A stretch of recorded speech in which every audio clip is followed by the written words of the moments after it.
Debout Congolais, unis par le sang, unis dans l'effort pour l'indépendance. Ensemble, défendons la patrie et gagnons cette guerre insensée du M23, appuyée par l'armée rwandaise. Batela Ekolo, Bendele Koyate.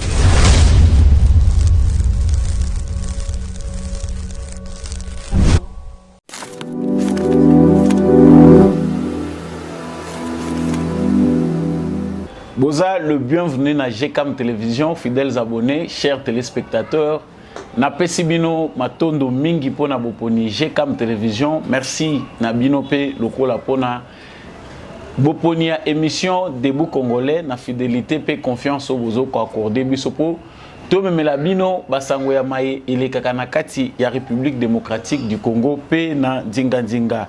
Na pesibino matondo mingi bisika nyonso bozwami à travers mokili mobimba boyeba ete samba olonga zaina ko sengo pende ko yeba bino ebele kolanda émission yé boyebi ete avant émission na biso ebanda na zakana tina ko rappeler na mokili mobimba ete justice yo nzambe moto moko te aishapaka na contrôle na yango solo soki yo ko échapper na contrôle ya justice ya mokili yeba ete ya nzambe eratakate mabe tokosalaka na se ya moi tosala yango na nkuku tosala yango na mpwasa ezali na litomba biso tokozwa pona makambo yango biso tozali kosala soko mibengaka puissant soko mibengaka millionnaire topoza ko mibenga ganki o mibengi kuluna o mibengi voleur masqué oyo bayebaka te yeba yango ko mutu azali amonaka yo même makambo yo salaka bato baza komona te lisu ya nzambe za komona yo changer sala inventaire ya vie na yo parce qu'il n'est pas encore trop tard et pas nzambe soki moto asali mabe azongi nzambe alimbisaka mais soki yo koyeba te ko se reprendre pona kozonga na nzela malamu yeba yango ke justice ya nzambe moto moko te aishapaka na contrôle na yango. Voilà l'actualité qui m'amène ce lundi devant vous. Ezali premièrement makambo oyo président de la République asila kibongo kosolola na jeunesse congolaise.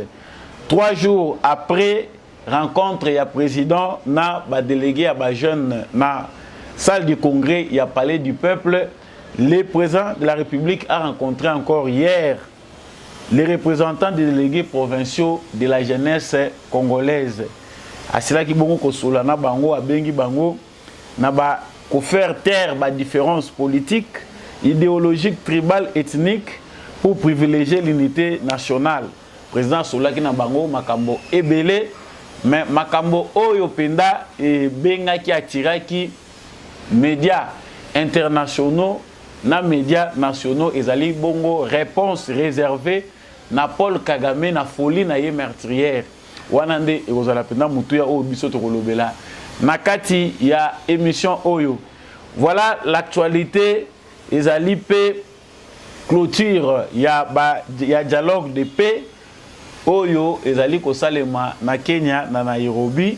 Ba mouvement rebelle ebele bazali ko insister sur likambo etali amnistie na bango ba oyo bazali poursuivi pour des crimes bazali ko senga ete amnistie salema.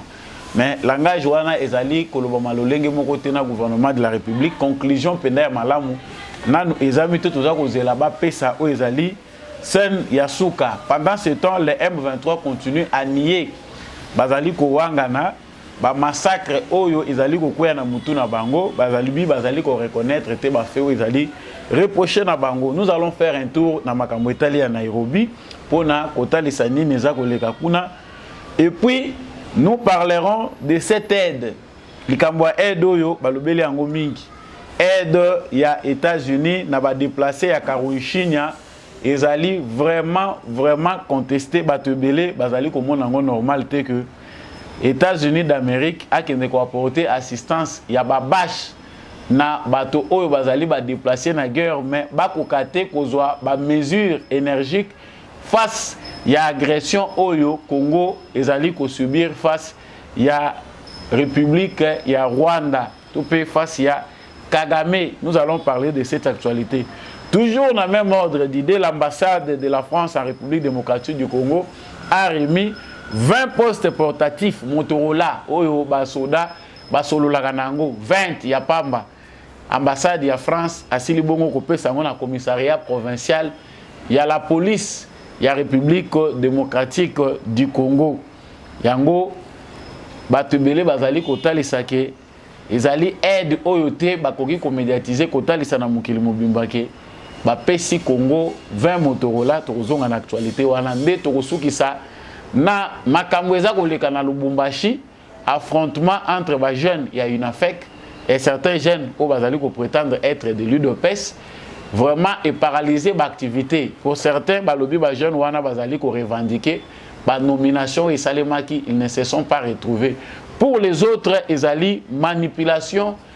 Vraiment, il y a des jeunes qui ont changé le militantisme na bango, na banditisme urbain. Que pensent les autorités urbaines? Que pense la police nationale?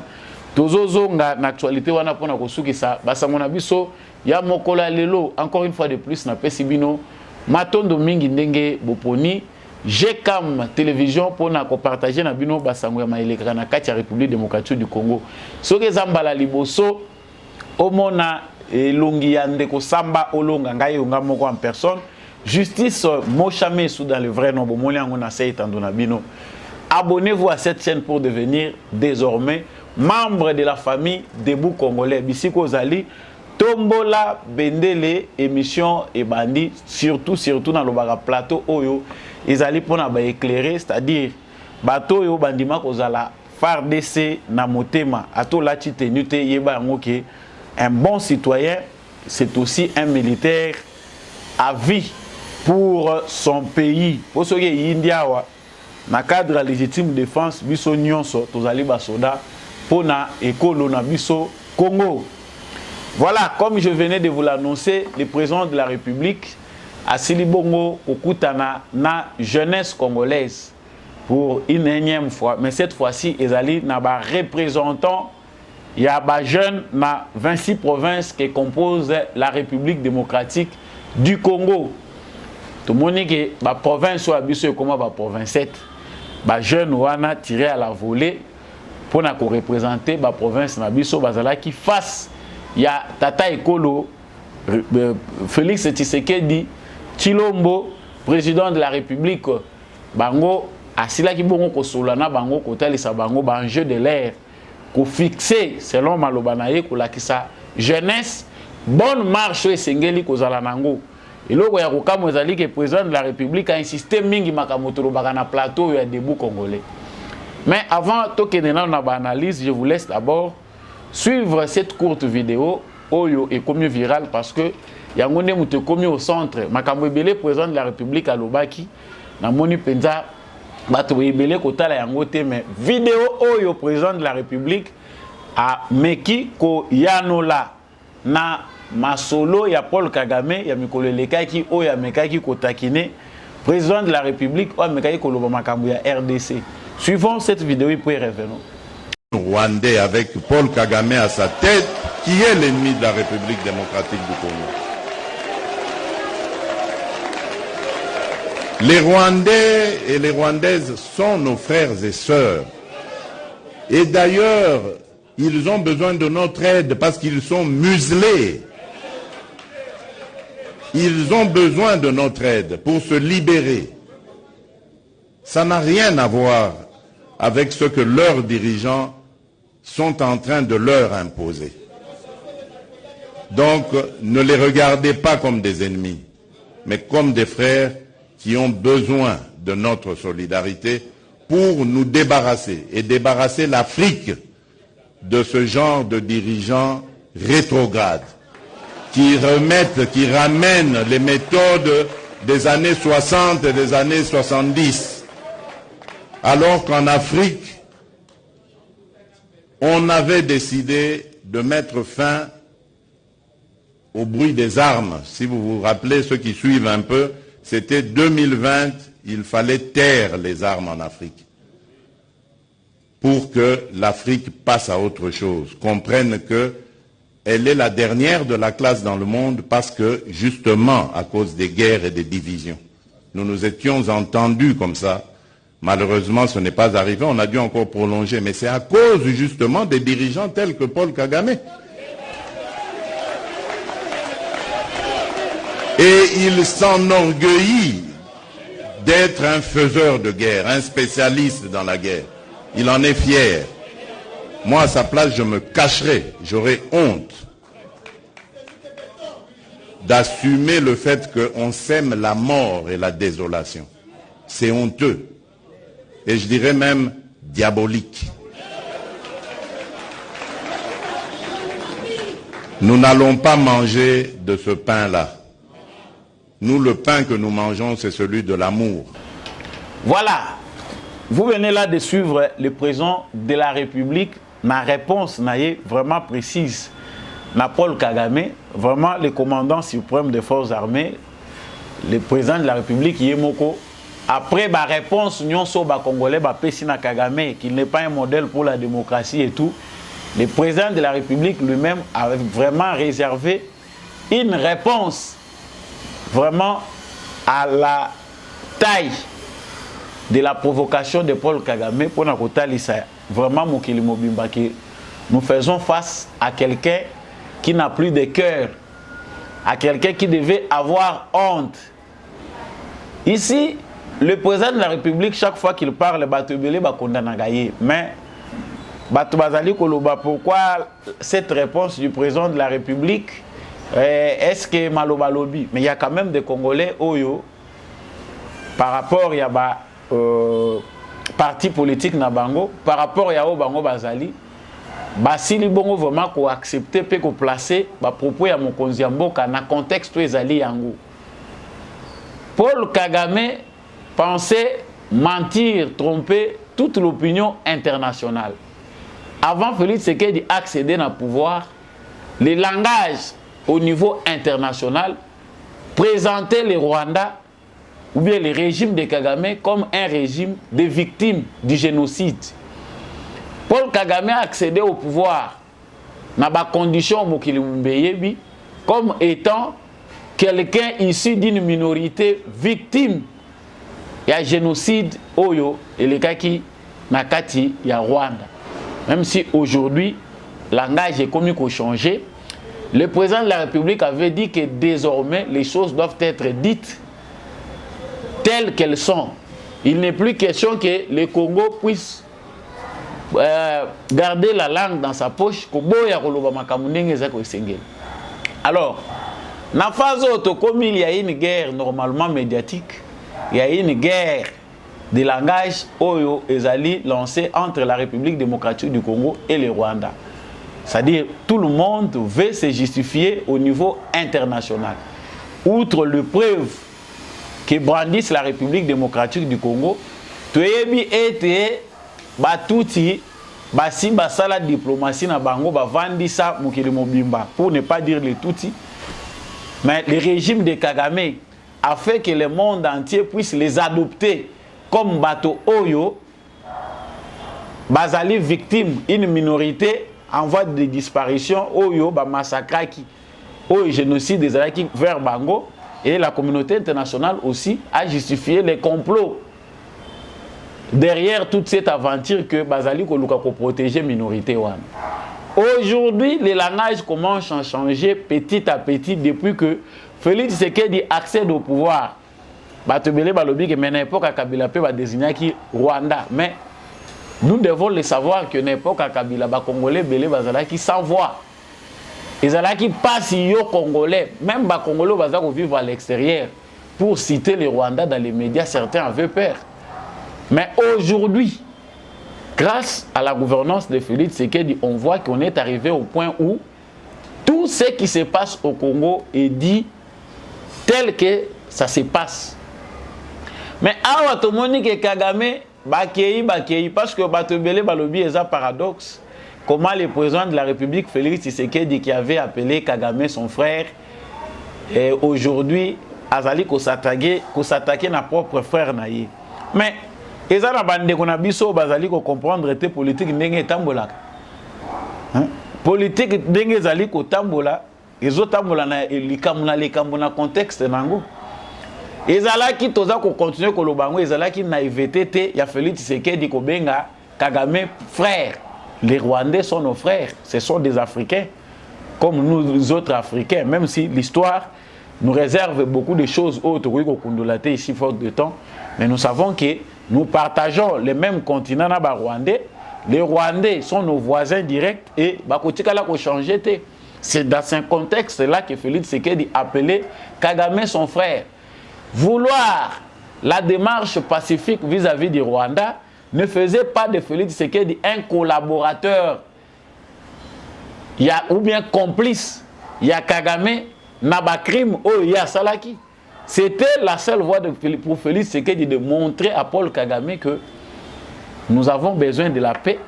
Si vous acceptez cette main tendue, la procédure que nous voulons envisager, certainement nous pouvons regarder le passé pour les réparer, mais envisager l'avenir paisible pour tous nos citoyens.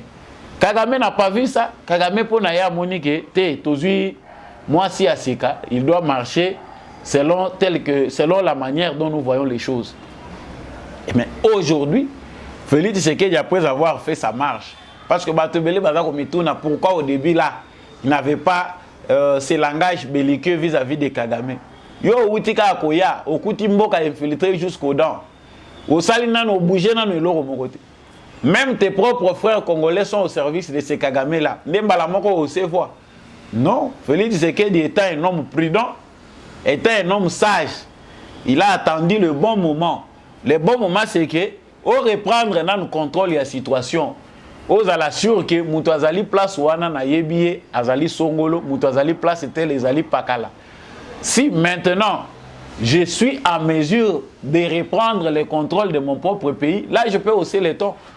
Mais pour les Congolais, non, il avait appelé. Ce sont des arguments des gens qui ne connaissent pas, qui n'ont pas de sagesse. Félix Tshisekedi a bien joué sa carte parce que ce qui a yaki Kambalamoko, même c'est là qu'il avait soutenu, les autres occidentaux devaient directement condamner.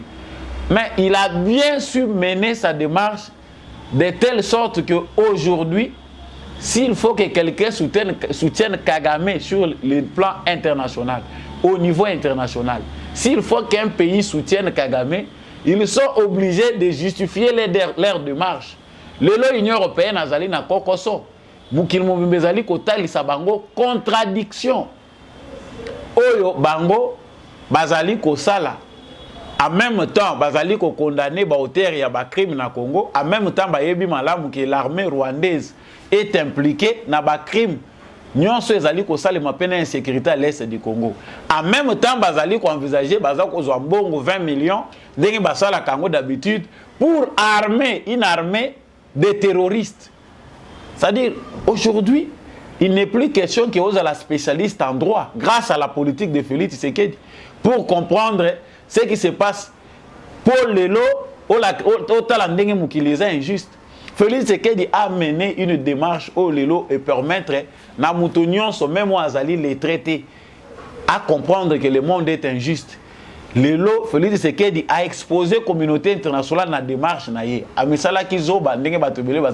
Qu'il était naïf. C'est pour que procédure Oyo Lelo, démarche Oyo, de par le monde entier, que le Congo n'avait pas commencé par la guerre. Le Congo a commencé par une démarche pacifique. Nous avons voulu épuiser toutes les procédures de paix pour Moukilia condamner Bissoté et mettre en question les rôles des Nations Unies et de la communauté internationale face à ce qui se passe au Congo. Lelo na baba balobi parce que dans minute où il y a un Congo, on sait qu'au Congo on viole, on pille. Naba oyo balobaki ke biso tokoza la ressource ba congolais parce que là-bas ils ont nationalité à Sony. Lelo baza na fierté ya koloba pona mboka na bango. Les musiciens qui étaient muets pour parler de la question congolaise, aujourd'hui grâce à cette diplomatie là de Félix Tshisekedi, chaque Congolais fait entendre sa voix. Ce qui est commis Sony pour la communauté internationale. Mais Kagame se permet, le rôle à Yebi Namboka na la seule voix qui compte, c'est sa propre voix.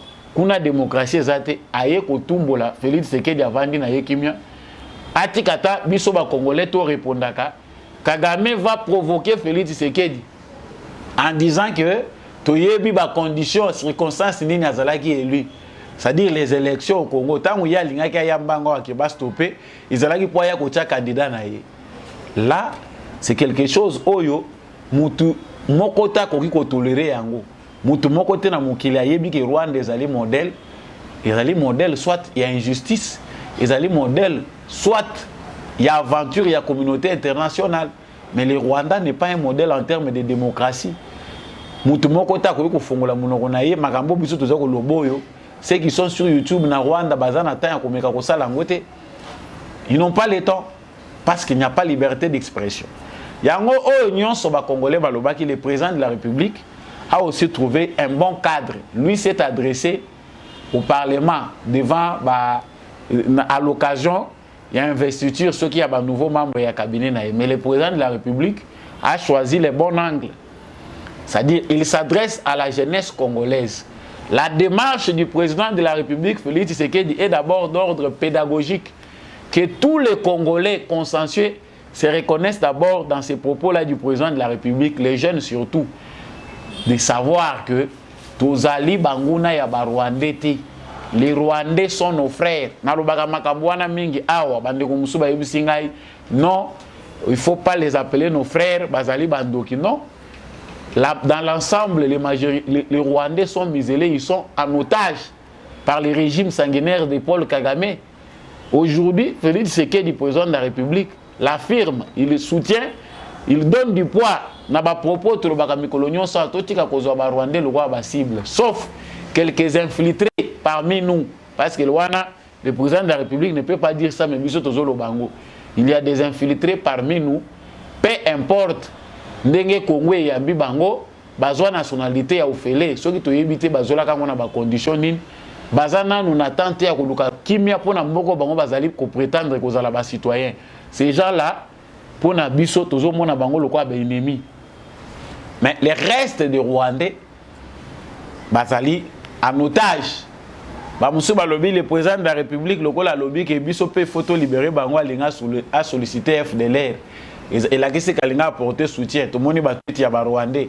Ba lobby que non, ba pro Kagame, je dirais pas tous les Rwandais. Ba lobby non, il va soutenir les FDLR, c'est-à-dire ce soutien là, c'est soutenir les FDLR.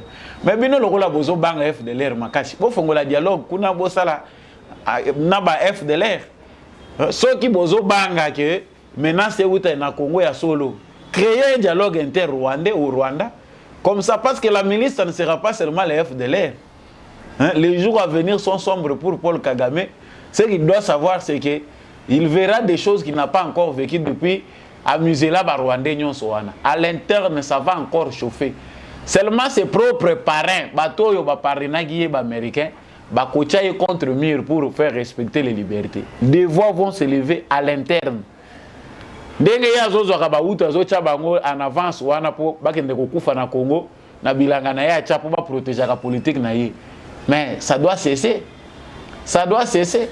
Il est en infériorité numérique, mais il prend tout le monde en otage. Déjà, les murmures commencent. Quand les murmures commencent dans cet état-là, chaque jour, Batouazali va comprendre que ça devient maintenant sérieux. Et le président de la République a-t-il ici que si c'était lui à la place de Kagame, il devait avoir honte. Parce que Moutoyo, Azali ko prétend être démocrate. Moutoyo Azali, Moutoyo ko luka kimia, il faut que Sony se défendre sous son temps. Mais on comprend que c'est diabolique. Kagame c'est le nouveau Hitler. On a utilisé la méthode des années 60, 70, années 50 pour ne pas répéter en awa au service de l'intérêt égoïste. Je pense que le président de la République a encore bien réveillé la conscience des Congolais. Tout les jeunes cessent d'être distraits. L'avenir est entre les mains des jeunes. Pourquoi vous héritez le tribalisme? Ton père qui veut t'initier au tribalisme, parce que les accords de Moko et Naba Rwandais, ils profiter nango. Quand je dis les Rwandais, c'est souvent les pro-Kagame. Parce qu'il y a de nos frères Rwandais qui ne méritent pas peut-être toi associer à Makambouane.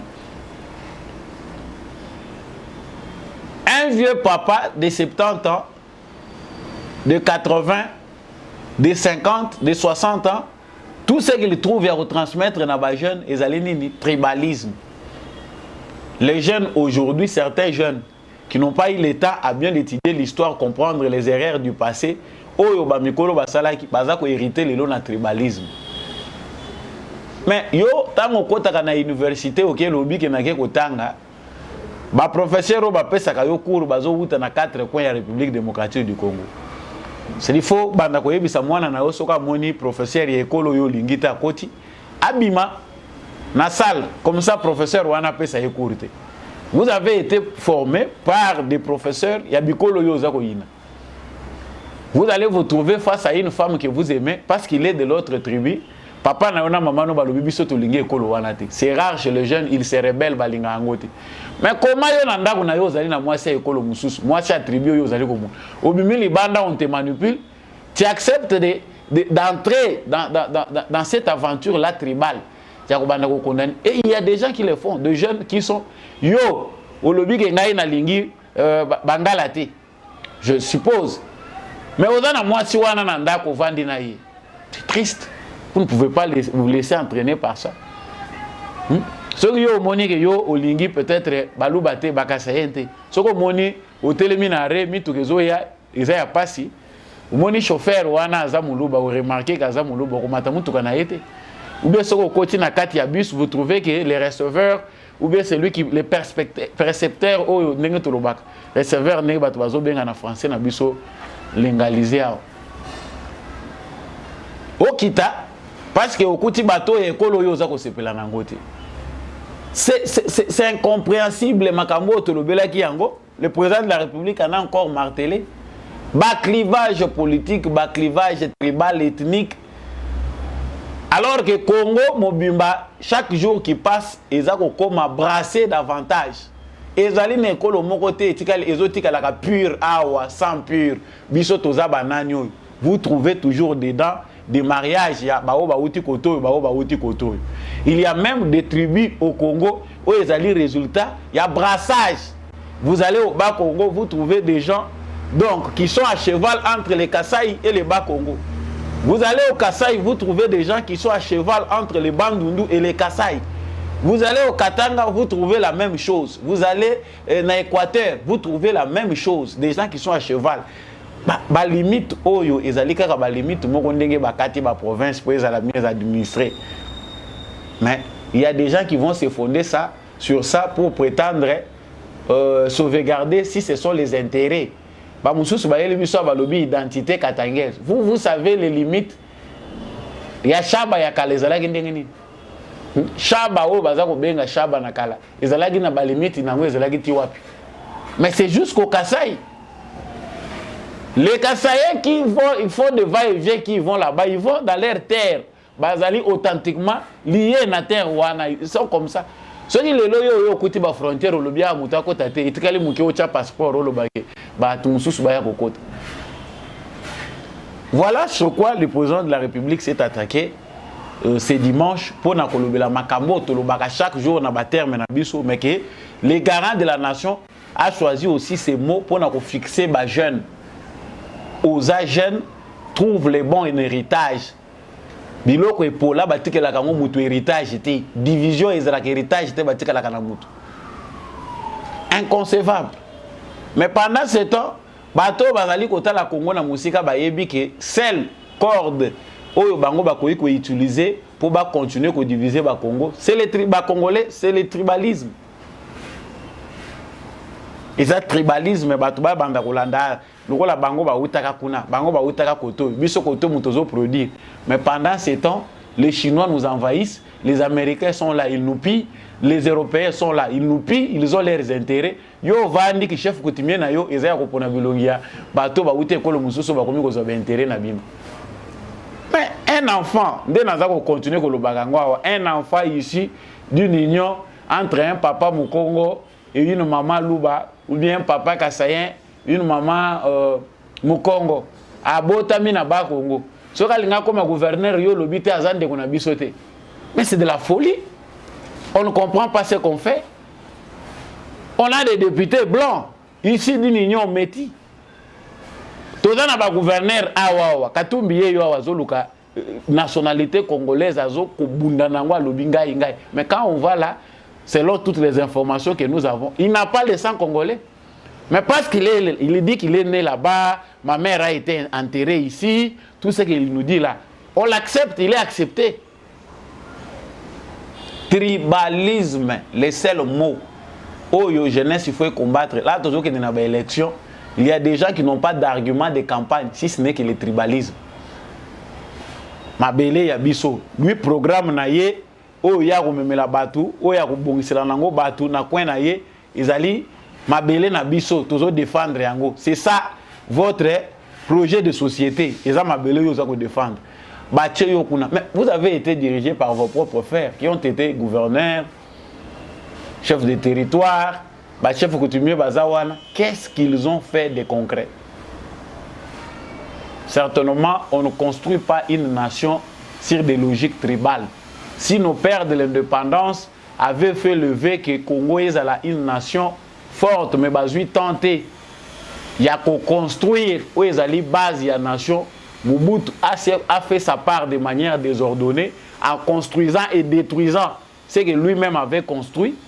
Il faut qu'aujourd'hui les Congolais comprennent qu'il n'y a pas une nation fondée sur le tribalisme, sur des divisions internes. Si nous voulons un Congo fort. Certainement, nous devons bannir nos divergences, nos clivages ethno-tribaux. Et ndenge président de la République à lobby pour na koyo kango malamu école Zakaka Moko, c'est la République démocratique du Congo. Les restes, ce sont des richesses. Ceux qui n'ont différents na culture nandeko. Je dois tolérer l'autre par rapport à ce qu'il est. Yo soko liya mbembete escargot baninga balia kango. Ceux qui ont lobby que mwanga na liya kate, je ne pense pas que bato balia kango balia kango na intention à énerver les autres. Ils les mangent parce que c'est leur culture. Pour ceux qui en mangent, il y a des gens qui travaillent au Congo sur fond du tribalisme pour attiser la haine, profiter derrière cette haine-là dans le calcul politique. Le président a tout dit, comprendre. Et je peux même en renchérir par rapport aux informations dans le Bakina aussi, c'est la AO. Il y a Makamweza ou le canal Lubumbashi, dans la jeunesse, il y a une affecte. J'ai tiré la sonnette d'alarme dans l'émission Koloba. Autorité urbaine, est-ce que vous allez comprendre que la jeunesse moko ezali sima, bazali kolata la belle ya inafek, makambo ba komi ko sala, ezali banditisme, ezali sous militantisme été. Derrière ces mouvements-là, ezana makambo belé komi ko salema, oyo ba politiciens, ba tireurs de ficelles bazako utiliser. Il n'a pas fait maintenant, ça l'a même 2 mois. Je ne sais pas si c'est 1 mois. Toute une ville est paralysée. Obligé de se cacher dans la parce qu'il y a des accrochages, paralyser l'activité dans la ville. Maintenant, on ne sait pas clairement ce que sont leurs revendications. Est-ce que vous pouvez reformuler les revendications dans le lingue à Malam? Certains disent non, voilà, bazali ko revendiquer la nomination, où les salami bango va se retrouver.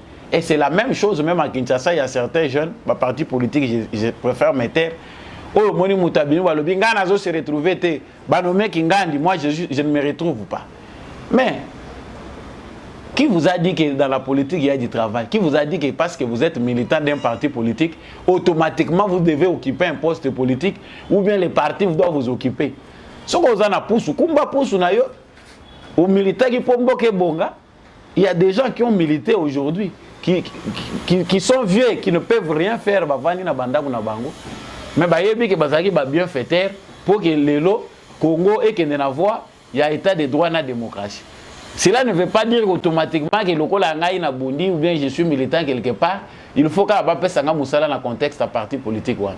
Les mentalités doivent évoluer.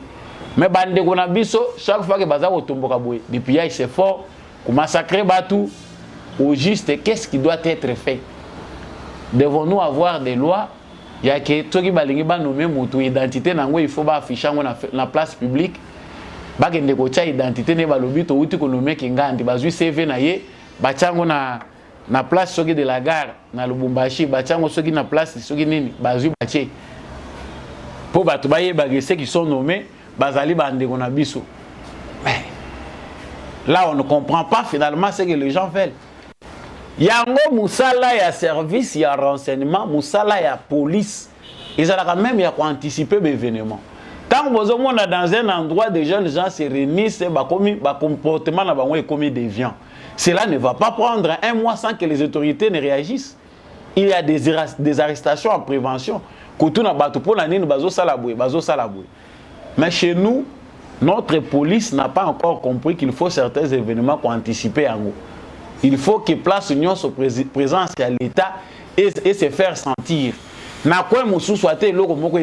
un policier est juste là pour chaque fois qu'on a de chez nous, les policiers sont groupés seuls dans un endroit. Oh, baza est belé, baza même pas qu'on réfléchir sur base de Moussala na bango et Sengeli Kosal.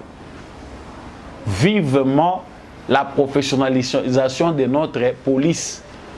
Ils allaient vraiment rechercher. Parce que ça risque encore de dégénérer davantage. Or, la loi, chaque fois ceux qui vont na balabala, ils doivent se faire justice, se rendre justice. Nous avons dit. Tolobaki awa na likambo baleza par rapport il y a clôture, il y a dialogue de paix à Nairobi.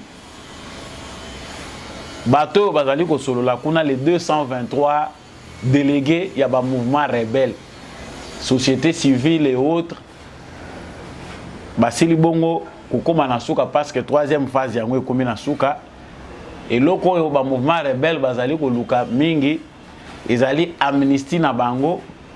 Base à la poursuivi dans la justice avant de déposer na arme il faut ba arme na bango bati kabitumba il faut amnistier ça là déjà base à la déjà na corps signé où ils a quoi amnistier bango na ba poursuite union judiciaire de ya mobatiki mandoki.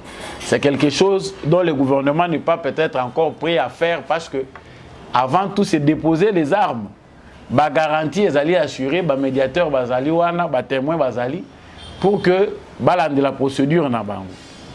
Mais à Petoyoki, les commandants des troupes kenyanes na Katia EAC a rassuré à Lobby, je vous assure en tant que commandant de la force régionale kenyane que le M23 ne prendra jamais la ville de Goma. Oui, comme ville de Goma, non. Il faut nous rassurer que les M23 vont déposer les armes. Parce que c'est là où ça ne cloche pas, c'est que les Congolais veulent entendre. Et ça qui était que vous sécuriser Goma. Le mandat est celui de défaire les mouvements rebelles en cas il y a protestation en cas où le mouvement rebelle va se réduire. C'est ça ce qu'il faut dire.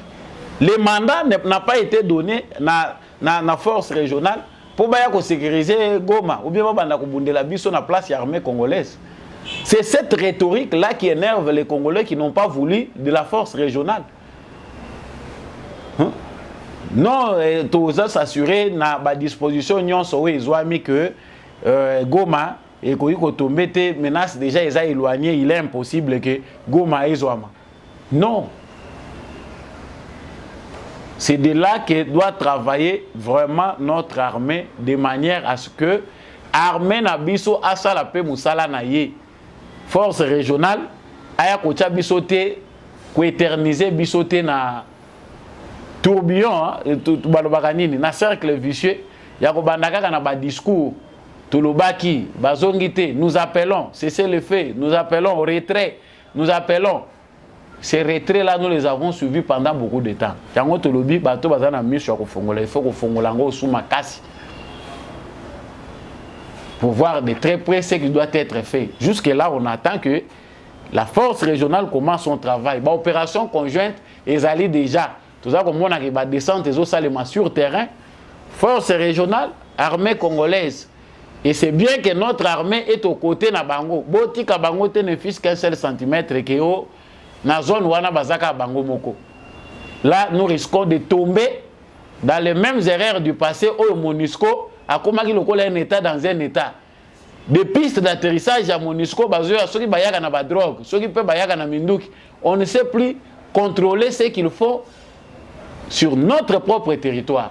En tout cas, on est sûr que notre armée va assurer davantage l'issue du colo à l'issue pour être bateau oyo bazali koya na cadre de mission na bango basala musala ndenge lungobani.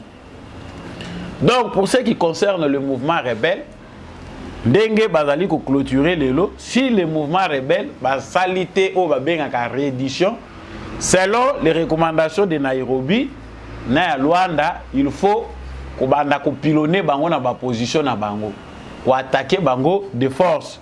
Comme ça, le rôle a déjà annoncé qu'il n'a Kagame que bana na ye ou bazana Congo bazonga lingite bazonga, parce que on a entendu que ces 2 derniers jours, on peut dire, il n'y a pas eu de coup de feu.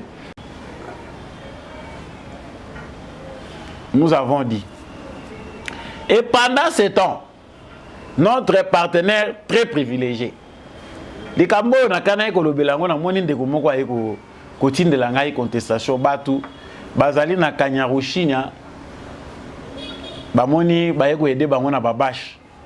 Ah, ce qui n'est pas du tout mauvais hein. Bato bazola la libanda so bayeli bino babash na compte du gouvernement américain, c'est une grâce ezali bénédiction pour mutazo pour le lambula bayeli bash. Mais bato bazali na kanda, pourquoi? Parce que nos partenaires privilégiés, loin de nous amener les bâches, doivent s'assumer. Ce dont on a besoin, c'est la paix, ce ne sont pas des bâches. Bino bozo ke no kabola batu ba kimi bozo pesa bango ba bâche. On te bovanda wa pour que botozo s'assurer que batu bazali na ba condition bien oui. Batu nyonso baza ko yela biso badon ba angolais pe baza ko yela biso. Mais nous le souci ce n'est pas que to vivaka na badon. Pendant plus de 2 décennies, les gens ne vivent que des dons. Donc, on est en train de nous coincer dans la politique où il y a badon. Comme ça, la guerre s'éterniser. Ambassadeur américain, nouveau ambassadeur américain au Congo, rassurez-nous. Veuillez nous rassurer, apporter la voix du peuple congolais auprès de vos dirigeants. Les Congolais en ont assez, c'est ce que les Congolais murmurent, nous le disons tout haut. Ils ont les Cambodgiens secrets, les Américains, les Congolais, les partenariats privilégiés parce que rien n'est clair là-dessus. Sous d'autres cieux, l'Amérique intervient énergiquement. On peut dire clairement, sur base de preuves, que l'Amérique est un partenaire très très privilégié de l'Ukraine. Parce que là-bas, l'intervention est claire. Il n'y a pas d'ambiguïté possible. Mais chez nous, on est obligé de chercher des preuves. Wapi partenaires privilégiés, ils sont où? Yango, tozana ba ami, le Congo a pour ami que le Congo seul. Les Congolais ont pour ami que les Congolais eux-mêmes. Ce qui te comprendre, Yango, tozala kaka lisu likolo, il y a lisu et ne dépendre que de nous-mêmes. Tant que tu comprendre que unité na biso, amour na biso, ce qui te lingani, tout qui peut kozala ba traître. Basenzi, parce que les traîtres sont des basenzi. Tant que vous trahir mboka munene boye riche lokola Congo pour bapaya bayaka kozwa, yo o récupérer pe ba miette pour ba soutenir mouvement na bino citoyen, bino il faut agir lokola ba traître na ba réseaux sociaux. C'est être ce qu'on appelle en lingala mosenzi. Et dans le même ordre d'idée, tout le monde n'est pas ambassadeur et à France. Toujours les dons. Parce que ça coïncide. Hein?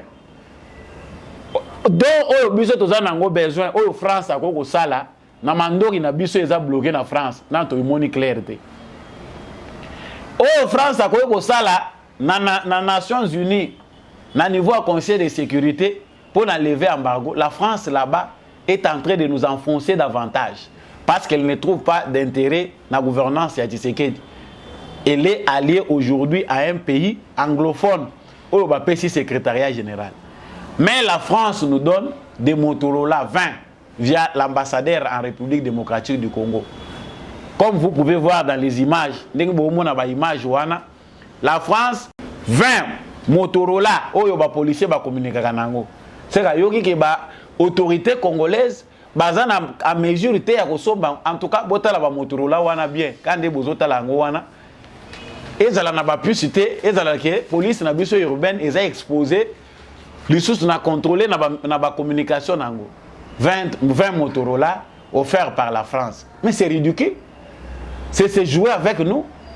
Na pillage systématique au bino piller dans l'Afrique. Vous venez nous donner 20 Motorola. Non, dont il y a ambassadeur français. Non. Ça c'est une insulte. Il ne faut pas que ça kanakana. Et ça insulte, ça c'est inacceptable. Les Congolais ne peuvent pas accepter ça. Surtout mon aga atami tukango eza 20. Tu le bien atala tuka yango yo anti-émet tala ba équipement. Mais obozo pe ça 20 Motorola. Et wuti mbongo ya poche ya ambassadeur ye moko français to eza mbongo pendaka ya solo ya France. Ça montre que les Français vont continuer à se moquer dans les Congolais. Mes frères congolais qui vivent en France, essayez d'expliquer à l'électorat français, expliquer à vos frères français, si c'est 20 Motorola, ça peut servir une administration en France et qu'on peut servir en France. Parce que 20 Motorola ne représentent rien. Non, ils ont juste un moyen de communication et ils ont moins dont tu es comporté. Non. C'est très ridicule. Nous avons dit, voilà, nous arrivons à terme de cette émission, présentée pour vous, juste pour éveiller vos consciences, pour comprendre que l'air est grave, mais c'est aussi une opportunité, une aubaine pour les Congolais de s'affirmer aujourd'hui face au monde entier qui nous regarde, que nous sommes un peuple souverain. Si nous, Congolais, comprenons qu'un État si précieux qui a de la valeur face au monde entier doit avoir des citoyens responsables, dignes, qui savent se défendre face à toutes les menaces, nous allons le faire. Nous allons changer la manière d'éduquer nos enfants pour que le Congo change également. Merci au président de la République d'avoir réveillé la jeunesse. Merci à tous les Congolais patriotes, où que vous soyez, vous suivez cette émission Debout Congolais. Bon, continuez kotombo la bendele ya ekolo Congo. Bisika nyonso bino bozwami. Désormais président de la République, tata mokonzi ekolo ba jeune ba yo singa pena yebisa yo. Eza obligation te, je change le langage, pas désormais mais ça dépend de votre appréciation. Bazali kozelande meeting. Makambo ya boye ezala pe malamu eloba na lingala. Pour même jeune oyo arataki éducation yo kango penda son et beti ekoti penda na motema na ye. Que tribalisme ezali eloko ya mabe. Que Rwandais azali ennemi ya Congolais te ndokinde Kagame. Makambo oyo esengeli elobama na lingala tata mokonzi ekolo. C'est comme si certains autres discours doivent être faits en lingala. Voilà, merci à vous chers téléspectateurs, vous qui avez suivi cette émission. Continuez à partager. Merci à vous qui nous suivez à partir de la France. Merci à tous ceux qui nous ont suivis à partir de Beni, vous nous suivez à partir de l'Ouganda, Bamusu Bozolanda Bisso, à partir d'Angola, partout en Afrique, vous nous avez suivis, en Europe, en Amérique. Aujourd'hui, Debout Congolais fait le tour du monde grâce à vous. Abonnez-vous si vous n'êtes pas encore abonné. Je vous dis merci. Et j'ai dit également merci à l'équipe technique de Ndegombi Achako qui nous a accompagnés. Merci à l'apôtre Gérard Kabea. Je remercie papa Jean-Louis Timbalanga, l'homme de la vérité des urnes. Merci à maman Lisette Mombendou. Merci maman Bill Bilonda. Bon début de semaine à vous tous. Merci papa Boniface Mpunga, papa Kennedy Mukendi et tous les autres soutiens de Debout Congolais, les anonymes. Vous ne voulez pas que je vous cite. Je vous dis merci pour tout votre soutien que vous apportez à Debout Congolais. Faites de sorte que Debout Congolais écoute en 2023 dans Mayasika, que les choses soient bien faites comme vous les souhaitez. Je vous dis au revoir. C'est dans l'unité et dans l'amour que nous allons reconstruire notre très et cher beau pays. Royal Hands Foundation. Médicaments directs. Envoyez-nous l'ordonnance de votre proche depuis le Congo RDC. Payez en ligne. Nous irons la chercher à la pharmacie. La livrerons directement à votre famille en moins de 24 heures. Visitez notre site www.royalhandsfoundation.com. Téléphone plus 44 73 05 94 65 59 plus 243 900 064 326 plus 44 73 05 86 94 88. Royal Hands Foundation, médicaments directs.